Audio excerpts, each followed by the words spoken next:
Good morning. Welcome to another episode of Whither the Looniversity, the podcast of the Peerless Review. I am thrilled today to have as my guest Professor Amy Wax, Robert Mundheim, Professor of Law at the University of Pennsylvania, medical doctor, lawyer, reliable fighter of the wars that we're fighting in higher education. Professor Wax, thanks for joining us. Well, thank you for having me. I'm delighted to be here. But the first question I ask of everybody who appears on the show is to tell us you have an interesting career arc. You started out in medicine, you transitioned to law in the past few decades. You've been in the academic world. How did you make those early decisions about where and what you wanted to do? Well, I decided to go to medical school. I was very young, obviously in my early 20s, and I think I didn't really think through the decision because I'm not sure, I know, but I'm not temperamentally suited to that pursuit. So I got the idea, and my boyfriend, now husband of many years, said, you really should think about law because that's the way your mind works. So I enrolled in Harvard Law School, and I left to finish my medical training, but I was determined to come back. And I came back to Columbia Law School. I graduated. I really love law school, unlike many people who don't and wonder why they want to be a lawyer, but I never wondered that.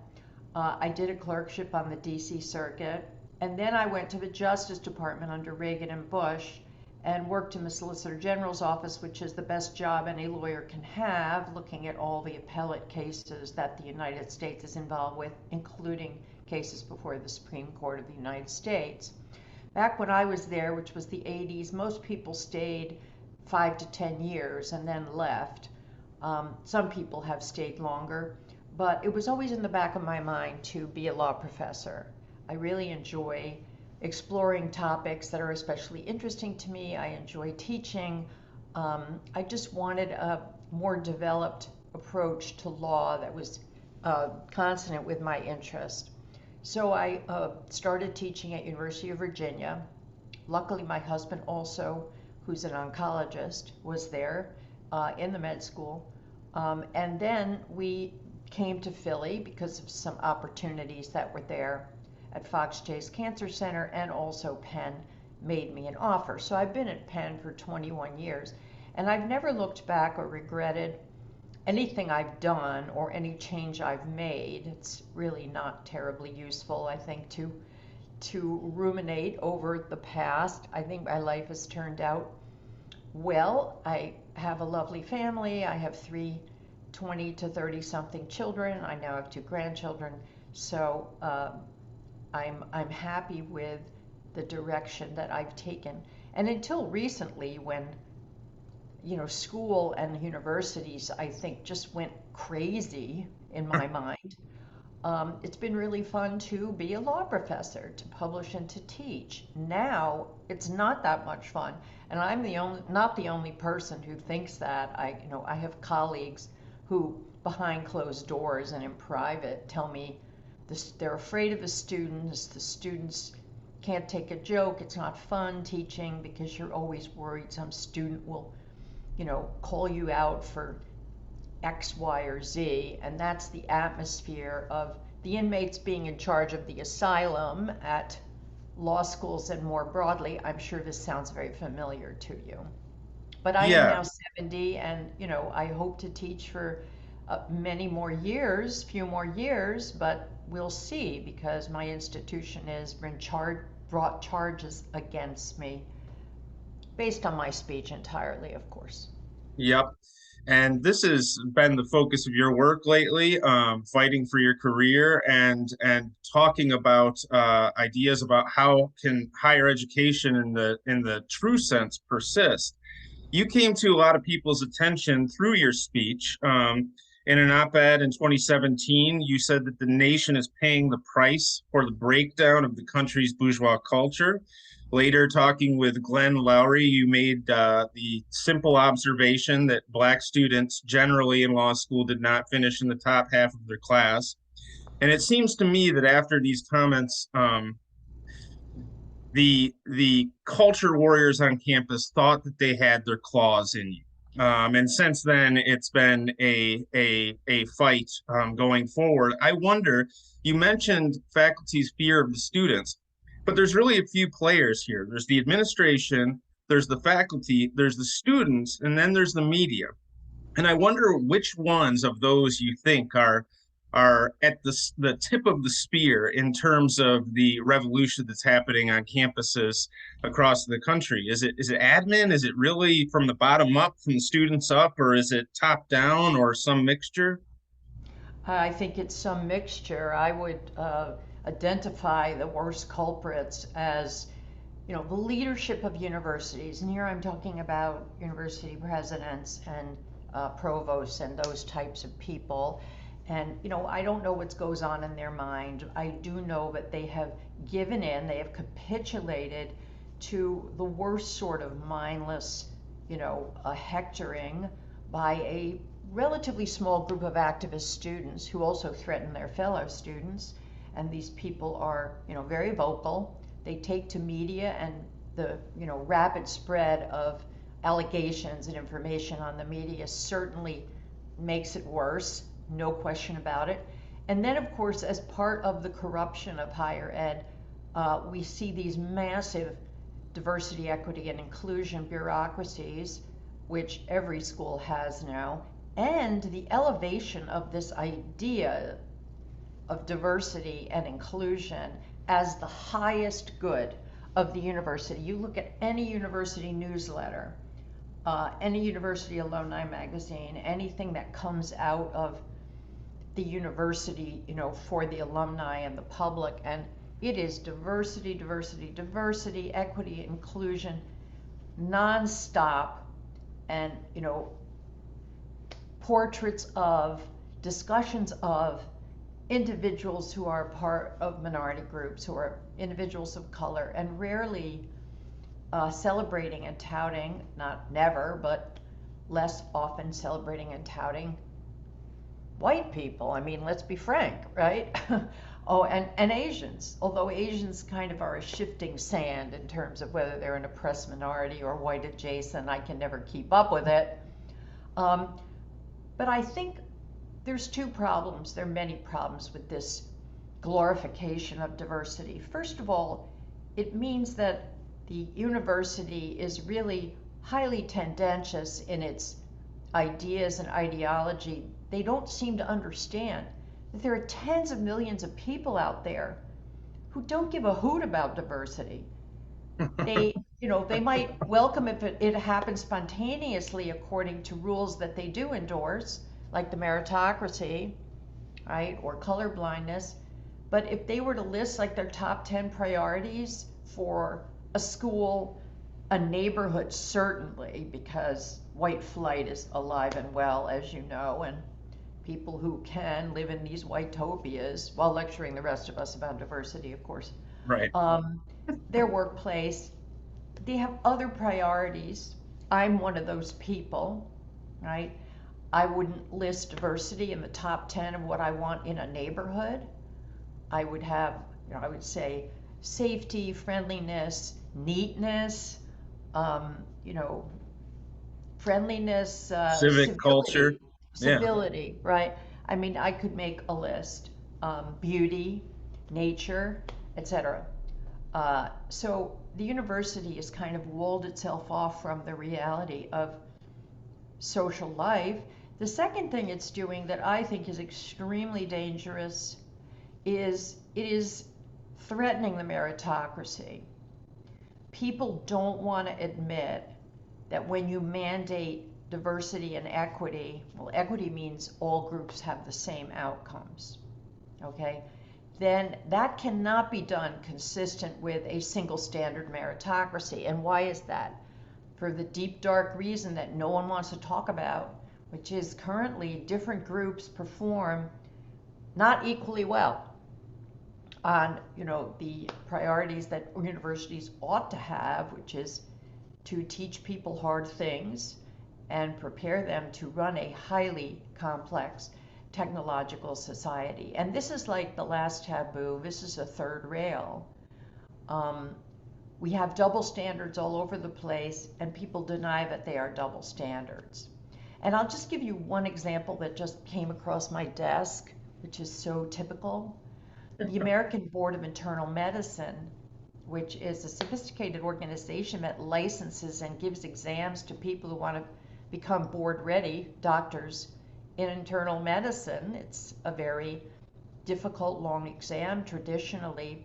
Now has this diversity initiative where they are going to go through all the exams they administer and get rid of the questions that do not give equal outcomes for groups on the theory that these questions don't recognize the latent equality of all groups. Now, that is an Orwellian phrase, if you ever would have one. Like, I guess I would ask, do the patients who are treated by these doctors give a hoot about latent ability? Like a latent schmatent. Right. Do you know your stuff? Are you a good doctor? Have you mastered this complex material? And of course, the notion that latent ability is the same across the board is pure ideology. It's just pure religious dogma, okay? And so you have this venerable organization that is the gatekeeper for most physicians buying into this stuff. Well, we ought to be alarmed. I think what they're going to find is that I think they're in the stage now where they feel like if they can put thumbs on every scale, we can achieve the equitable world they want. I think what they're going to find is they can put as many thumbs on the scale as they want, and they're not going to achieve equal outcomes Right. because nature is going to win. Um, Yeah, and the chickens are going to come home. The question is at what stage will they come home, right? There's double standards all over the place. They have this magic dirt concept, which is, well, there's all this latent ability, diamonds in the rough. We have affirmative action to get them into this and that. And once they get there, they will do brilliantly, right? They didn't do brilliantly on the MCAT, not on the SAT. You know, people, someone once asked me, what do you think it means when people do poorly on the SAT or the MCAT? I said, it means they don't know the answers to the questions. What else? I mean, is there some fraught significance to this? And they right. want to hear that the test doesn't really measure anything meaningful, which is a falsehood. Of course it does. Is it the end all be all? No, but it gives you a lot of information. Yeah, so the chickens do come home to roost, maybe in law firms, maybe when, you know, someone's taking an advanced board exam. Um, I anonymously had a person, a physician, academic physician, tell me that in his department, the one black fellow in the specialty group flunked his board exams, flunked it 4 times. And, you know, the whole department has to massively, you know, mobilize to make sure he passes the next time. And it always reminds me of what Frederick Douglass said. He said, people ask, what should we do with the black man? And he said, nothing. Do nothing. Please do nothing and let us fail or succeed on our own steam and leave us alone. Well, Yep. they're That's not going to leave this doctor alone until they push him through the meat grinder somehow. But think about the patients, you know, who are going to have him as a doctor. It just makes no sense. People have to be allowed to fail on their own level and according to single standards. And that is what I'm fighting for, and that is what a lot of people who reject woke are fighting for. So you talked a little bit about DEI, and I want to ask you about the DEI industrial complex on campus. I wonder, I think that some people are of the mind that what's really driving DEI is legal concerns. That there's concerns about liability, that there's been expanded notions of liability in terms of Title IX, in terms of all these other things. And then there's the other camp who says that the legal justification is really a fig leaf, and that Hmm.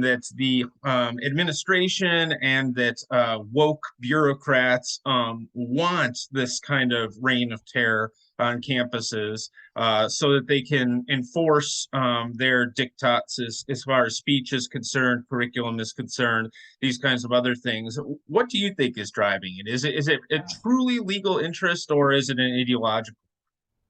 Well, I think the answer is both. The Okay, answer has to be both because it is undeniably true that there are mandates emanating from Washington, not just statutes, because Congress barely does anything at this point, but from the executive branch through these letters and guidances and other kind of under the table administrative cases, right? And then we have the Department of Education and all of the true believers in the Department of Education, and they're all ensconced there. They're vigilantly watching over universities under Title IX. I mean, I just read a piece in First Things, which is a Catholic magazine, that made a case that Title IX should be repealed entirely, and I'm 100% behind that. great Um, article. but Title IX is a big chunk of it, and that just propagates more and more bureaucracy. Now there is an element in DEI now of these people with fancy titles who are parked there. Many of them are minorities, I have to admit, and who knows what they do. They are a source of extreme mischief because they don't have enough to do. Right? It's not clear what their mandate is. They're launching these programs and these trainings, and then they're a place that students can go to complain. So they love complaints, even the most trivial kinds. One of the complaints against me is at least 12, 14 years old, because the student who graduated in 2010, that at some reception somewhere, I said to her, well, you're an affirmative action admit, you're a double Ivy. Now, I would never put it that way to a student and never have, so the allegation is false, but we'll leave that aside. Okay, we have this isolated complaint from over a decade ago, and the encouragement of this person and other people to come forward and remember Right. these statements, right? I mean, they're desperately looking for stuff so that they can be engaged in enforcing an atmosphere of diversity, equity, inclusion. Now, what it boils down to for these people in many places is weaponizing feelings. They encourage student feelings of grievance and trauma and attack, and then they whip them up into a frenzy. I would like to be a little I spy in these DIE offices. I see a lot of people dressed in business clothes, drinking coffee and meeting and blathering. As far as I'm concerned, they contribute nothing constructive to the university. Everything they contribute is destructive. Yes, and I think it's an example of what Nietzsche called ressentiment playing Mm. out on a large scale. It's a mechanism to prosecute the revenge fantasies on society. I And get rid of people like me who are cuckoos in the nest. The irony, of course, is that if you read the New York Times, which, requires you to suspend all disbelief, you see them accusing the right, the far right, of resentment, of grievance, notions, of victimology. And this is like so rich. It is exactly the opposite. They're the masters, they're the champions of this kind of thinking, the right? iron law of woke projection. Um, Absolutely. It's like the parallax celebration of Michael Anton, right? yes, Accusations of grievance and victimology. It's okay if it comes from the left. If it comes from the right, we're starting a culture war, that's right. right? We're responsible for the culture war. Yeah, standing up and objecting to this stuff is called a culture war. Why not? So I'm sure that you recall Alan Bloom's book, The Closing of the American Mind. And in that book, he kind of traced the revolution in the universities to the influx of European post-structuralist intellectuals in the aftermath of the Second World War. But that revolution was mostly complete by the 80s, late 80s, when Bloom was writing.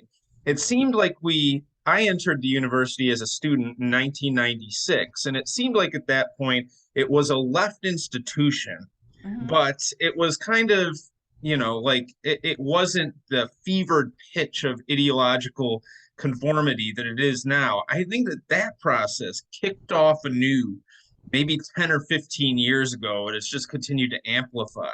So, what do you think drove that? There was this kind of detente in the 90s, and then right about 2000 or maybe 2005, 2006, we sort of went up on the ideological strain of the Hmm. institution. What do you think was the driver of that second, um, you know, I guess, I get infitata? asked a lot, like, why is this happening? And, people have different views of the timing. Yes, it's been going on gradually for quite a while, but, as Hemingway would say, gradually and then all at once. Right. I think there was absolutely an acceleration starting around 2015. Different people give it a different date into this woke obsessiveness and censoriousness and this narrow Overton window, this straitjacket that you're in all of these universities where, the real life of the mind is going on elsewhere.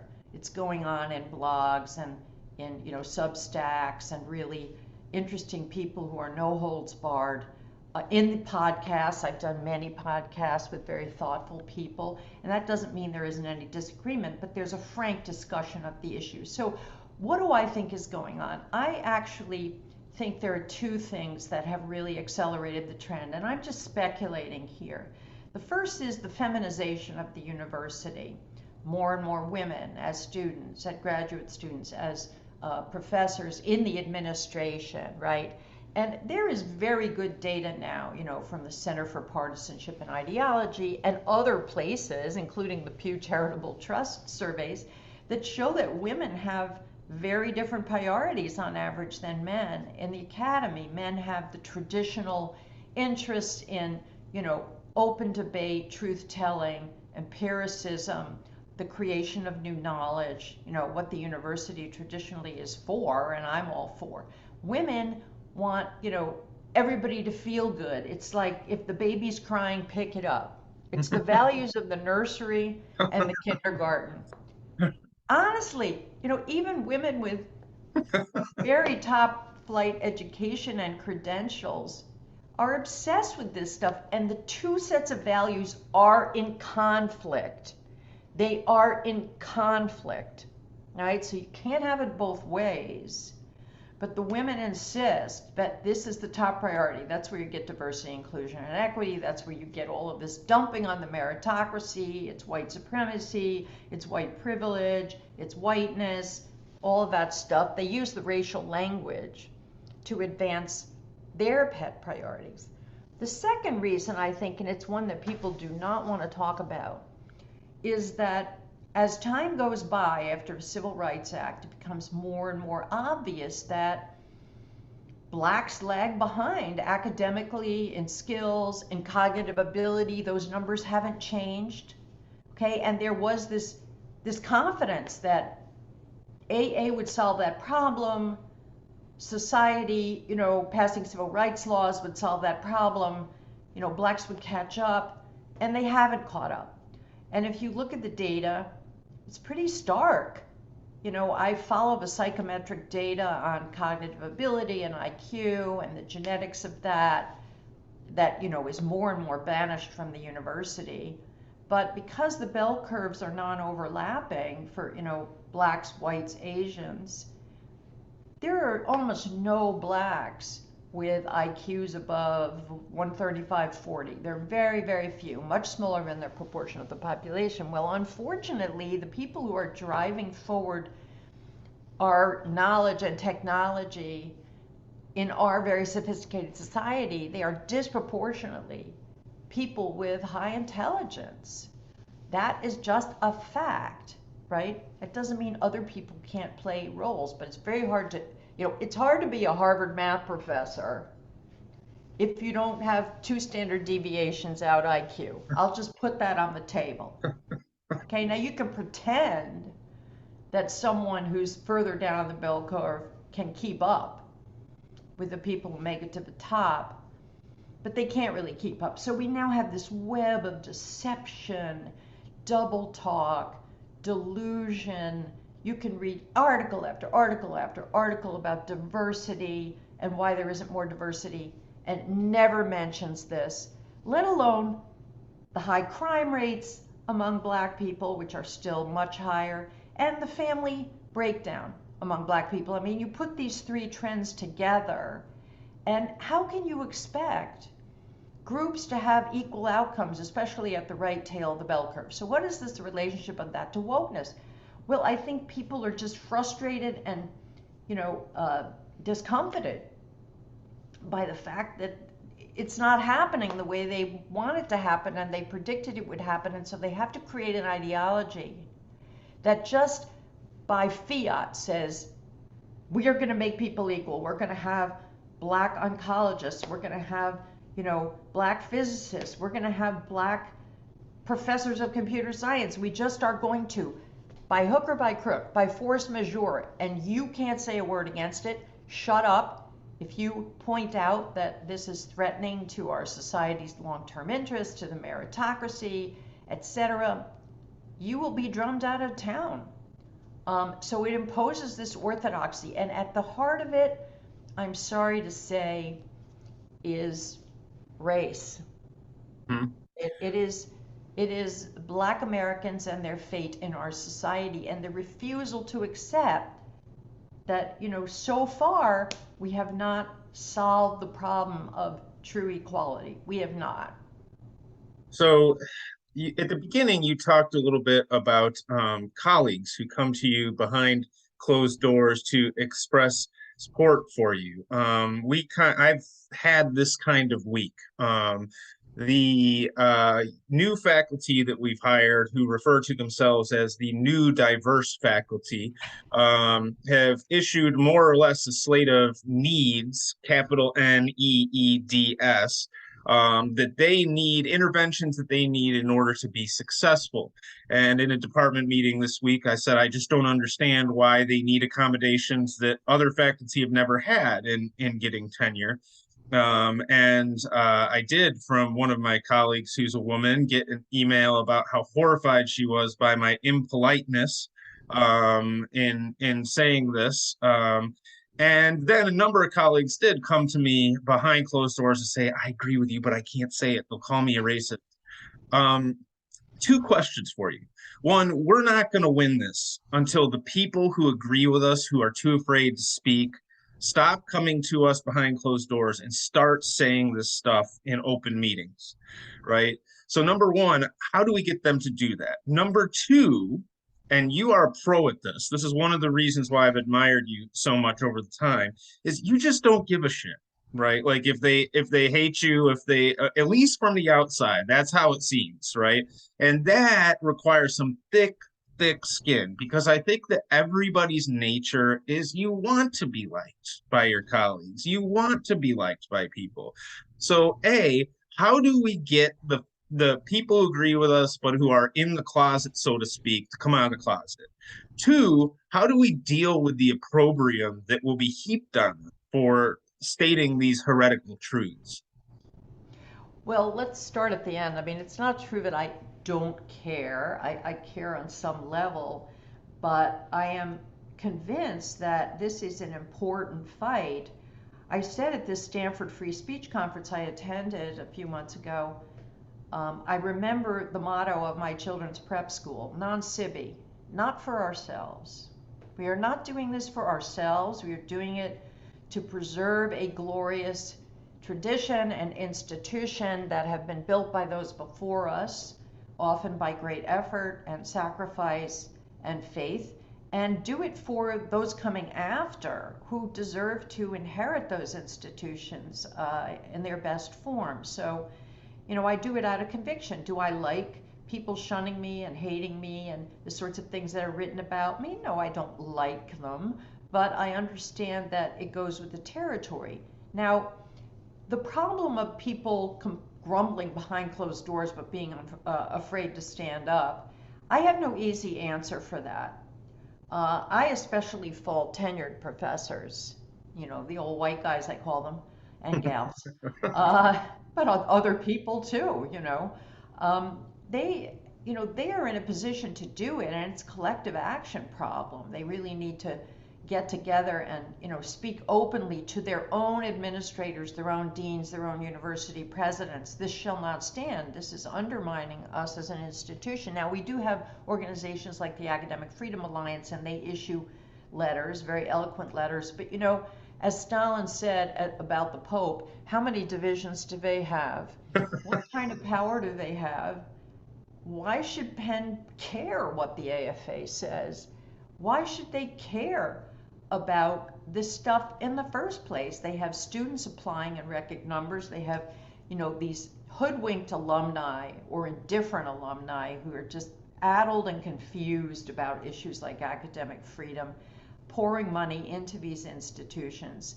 And we have the added detriment of young people coming out of these universities now, people who are in their 20s and 30s and beyond, who literally have not been taught and inculcated, I'm going to call it inculcated, with the importance of free discourse, free speech, dealing with people who radically disagree with you, right? They know nothing about that. They're taught the very opposite.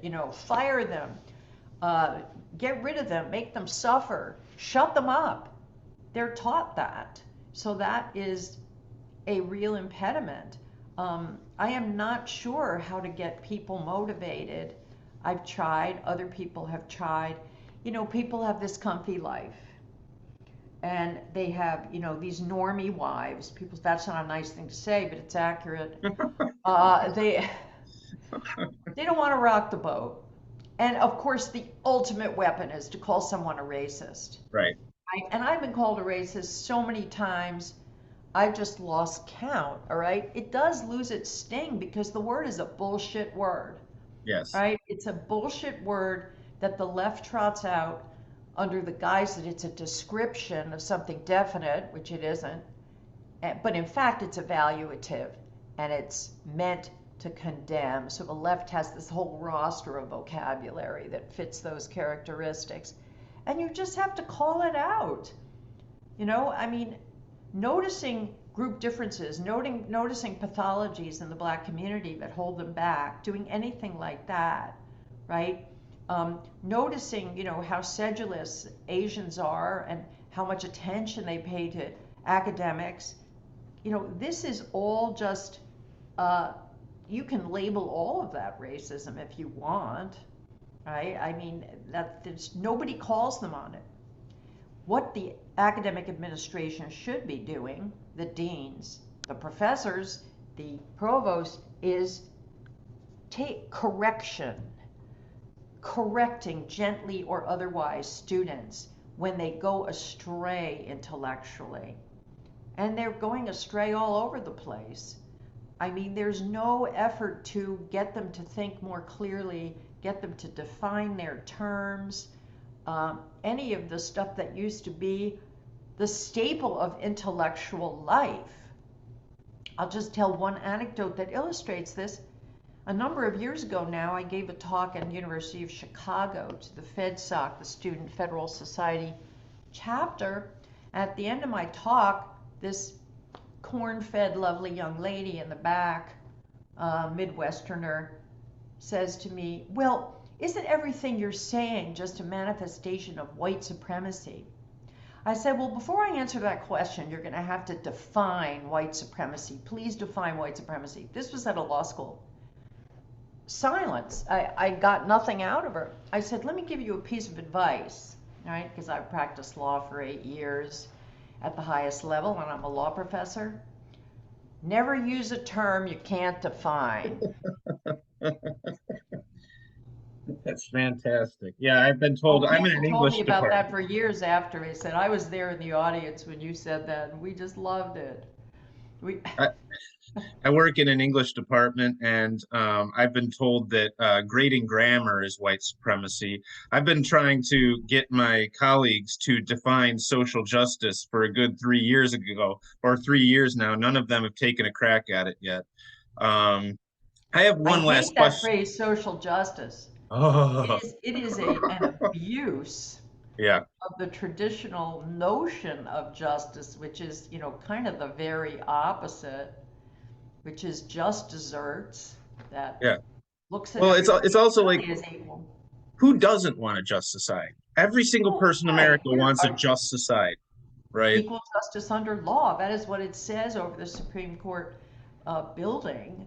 But that idea has morphed into something really sinister and destructive. And it will tell. I don't know. People ask me to predict the future, and I never want to do that. But what's going on in the university now is a wholesale assault on fairness and justice in the name of special people who get special privileges and special dispensation. And the number of lies and falsehoods that you have to tell, the stuff you can't notice in order to push that through just keeps expanding and expanding. Well, I know you have a busy day today. I have one last question for you. Let's say that we have a bright 20-year-old, someone who's very academically inclined, someone who also has heterodox ideas, who's considering a career in academia, right? And at this point, they're looking at the state of all the disciplines really and saying, geez, should I even bother? What advice would you have for these people who are certainly scattered throughout the nation today and who are looking at what's unfolding and are thinking maybe the university just isn't a good place for them anymore? Yeah, no, I think this is a very, very tough question because the left has the university in its grip. It is trying to consolidate its control, and it is, not going to let up. It is not going to let up. Okay, and now we have all sorts of barriers and requirements to even be hired, like diversity and inclusion statements. So, people do like that do come to me for advice, and I say, look, you know, you can try to get into the university, you can sort of try to beat the system and outfox the system. But I think when you get there, if you're going to do anything that's remotely a hot button issue, and practically everything is, except the most technical stuff, and even that, even engineers can't escape this. You'll have to keep your head down for quite a while in order to get into a position where you can at least exert some leverage or do the sorts of things you want to do. And it requires a very special person to stay the course on that. It's very difficult. I'm not saying it can't be done. There are some fields that are better than others. Economics, I think, hasn't quite gone wholesale woke, but it's moving in that direction because it's getting feminized, right? The hard sciences, math, they're a little bit of a bastion. It's really hard to know what's going on nationwide and which universities are safer than others. It's a tough business. I also advise students who go out into big law or into medical fields. Big law has gone mega woke over the past 4 or 5 years, and I know partners in firms that are had been in the Trump administration. We're talking about firms that traditionally have a lot of Republicans say, well, now we have to go to this committee, this management committee, and it's full of wokeistas or people who are afraid of the young students coming into the firm. And of course, they all want the best and the brightest. And those people are often quite ideological, especially the women. And they also have to truckle to Woke Inc., their clients, right, who have all of these woke priorities of diversity and staffing, and they want to see a law firm that shares their values, blah, blah, blah. And, a young person who's a doubter and a skeptic has to go work in that environment, try and make partner, try and succeed. Well, the easiest way is to keep your mouth shut, right? You can't even That do that anymore. Now they make you speak the right. catechism. Silence is That's violence, right? right. Silence is violence, which is just a key totalitarian trope, you know. I mean, I consider myself very lucky because even though Penn is just making my life, miserable to the extent they can by bringing formal charges against me, blah, blah, blah, I'm, 70. I don't have to worry about financial matters. A lot of these young people have loans, they're starting families. It's a very precarious situation. So I'm not really asking anyone to stick their neck out, right? The people who should stick their neck out are the people with protection, and And they're here. not doing it. And I fault them. Uh, so I guess, you have to kind of muddle through. But I do say to people, you may not, believe in the culture war, but the culture war believes in you. And sooner or later, they will come for you, and you will have to make a decision about whether you're going to go along with this nonsense, um, pure dogma, pure ideology, which is really bad for our country, or do something about it. Let me just say one more thing, if we have the time.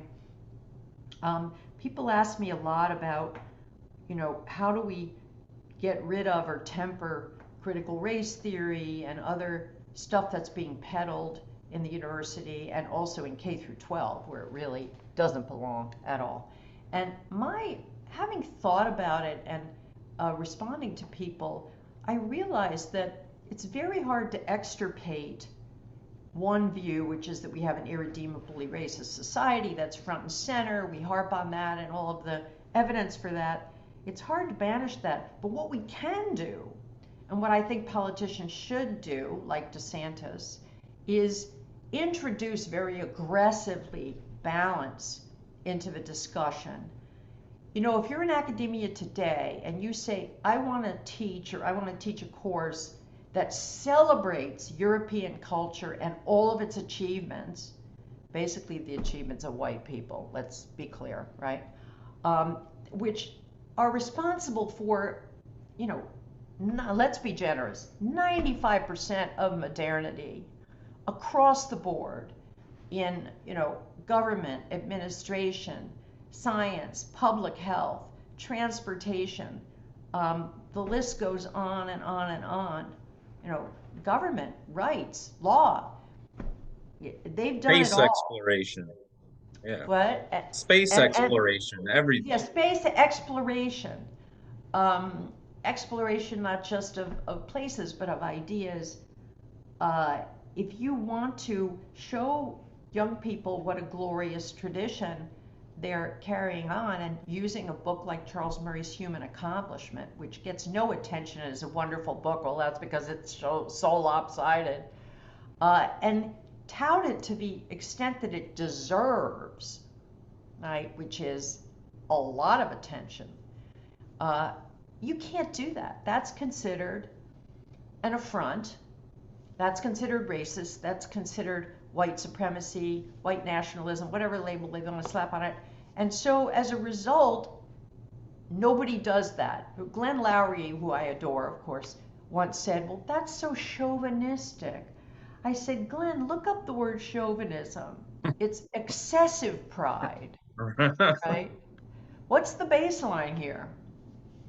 I don't think that if you, glorify the virtues and achievements of the West, of Europe, yeah, of white people, that's chauvinism.